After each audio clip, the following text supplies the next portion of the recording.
Alors salut à tous les parieurs, j'espère que vous allez bien et bienvenue dans cette nouvelle vidéo de Paris Sportif. Et aujourd'hui, on va voir deux choses. Dans un premier temps, on va revenir et faire le bilan des derniers pronostics Ligue 1 et dans un second temps, je vais vous donner mes 10 pronostics pour la prochaine journée. Comme d'habitude, si vous souhaitez que je continue pour chaque journée de vous partager mes pronostics sur tous les championnats majeurs, n'oubliez pas de lâcher un petit like, de vous abonner à la chaîne YouTube et de me mettre dans les commentaires vos pronostics. Et si on pouvait également pour cette vidéo dépasser la barre des 1000 likes, ce serait génial, alors bombardez-moi le petit pouce. Je me présente pour les personnes qui ne me connaissent pas, alors tout d'abord bienvenue à tous, moi c'est Thomas, je suis dans les paris sportifs depuis 10 ans et rentable depuis 2017. J'utilise pour cela une technique de pronostic sécurisé, double chance, draw no bet, home no bet, away no bet, les pronostics over-under sécurisés ainsi que les paris à handicap. Je suis également le fondateur et directeur de la société LT Sport Consulting dans laquelle j'accompagne et propose tous mes pronostics à tous les parieurs qui le souhaitent. Donc si vous souhaitez en savoir plus, recevoir tous mes pronostics et consulter mon bilan depuis 2017, tout se passe sur mon site mentor-prono.fr, vous avez le lien du site dans la description.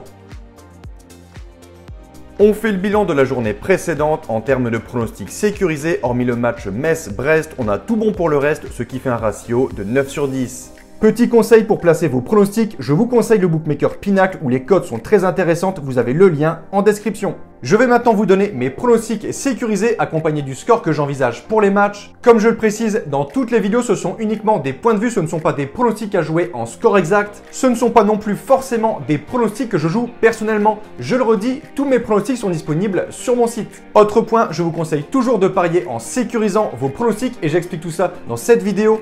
Si les cotes du double chance et du draw no bet de l'équipe que je vois gagner sont inférieures à 1,50, vous devrez donc placer un home no bet ou un away no bet pour faire gonfler la cote. Et si dans les trois cas, la cote reste inférieure à 1,50, il ne faudra pas parier sur ce match. On commence cette journée 35 de Ligue 1 ce vendredi à 21 h avec un duel de haut de tableau. Paris, premier au classement et déjà sacré champion, se déplace sur la pelouse de l'actuel 6e à Strasbourg. Le Racing, qui après 11 matchs sans la moindre défaite, s'est incliné la semaine passée sur la pelouse de Lille 1-0. Clairement, s'ils veulent arracher une place européenne, ils doivent impérativement gagner ici à domicile contre Paris. Mais mon point de vue, malgré qu'ils soient déjà champions, je vois tout de même les Parisiens s'imposer sur ce match de 1.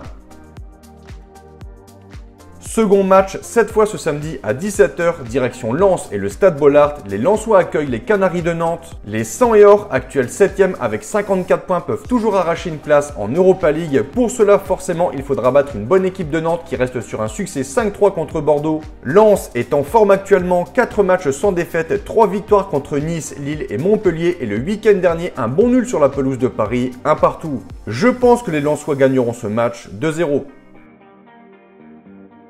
Troisième match, d'un côté des Rennais qui se battent pour la 3e place, de l'autre côté Saint-Etienne qui se bat pour le maintien. Un match donc très important des deux côtés, clairement l'avantage et la forme sont du côté de Rennes. À domicile, c'est très solide à l'image de leur récente victoire 5-0 contre Lorient ou encore 6-1 contre Metz. Une attaque redoutable et selon moi cela fera la différence contre Saint-Etienne. Mon point de vue, victoire des locaux.